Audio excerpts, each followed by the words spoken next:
Crazy HOA Karen cuts down my fence. Before I share this interesting story with you, let me know in the comments where you're watching from. It's really important to us. Thank you for your engagement. And now, let's continue.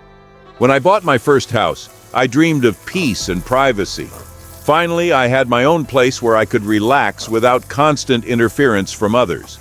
To establish a clear boundary between my yard and the neighboring properties, I decided to plant a beautiful green hedge. It fit perfectly into my landscape, making my yard cozy and shielding it from prying eyes. But my joy was short-lived. The head of the local HOA, a woman named Karen, decided that my hedge had no place in this area. She showed up in my yard with her usual smug expression and declared that the hedge was on her land.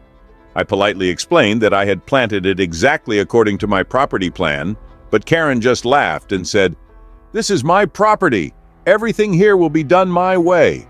I didn't want conflict, but I wasn't going to back down either. The next day, I found my hedge destroyed. The branches were cut, and the shrubs were ripped out by the roots. I replanted it, but by morning the same thing had happened again. This was too much.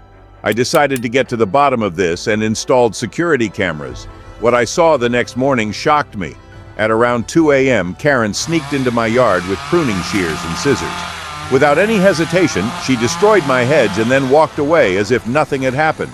When I caught her red-handed, she simply smirked and said, "If you don't like it, take me to court, but things will still go my way." That was the last straw. I hired surveyors to check the property lines. The results stunned me. Not only was my hedge placed correctly, but Karen's fence was actually built 11 feet inside my property. It turned out she had been using part of my land all along without any legal right.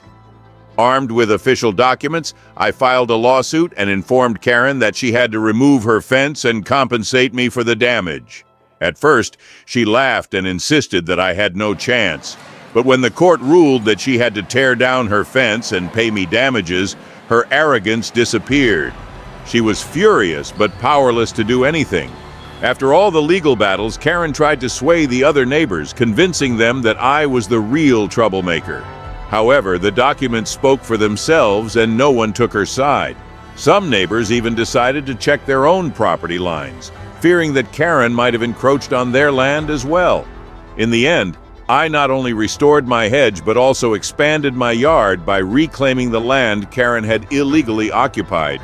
She no longer had any authority to dictate rules to me, and for the first time in a long while, I could finally enjoy peace at home. Karen kept trying to get revenge.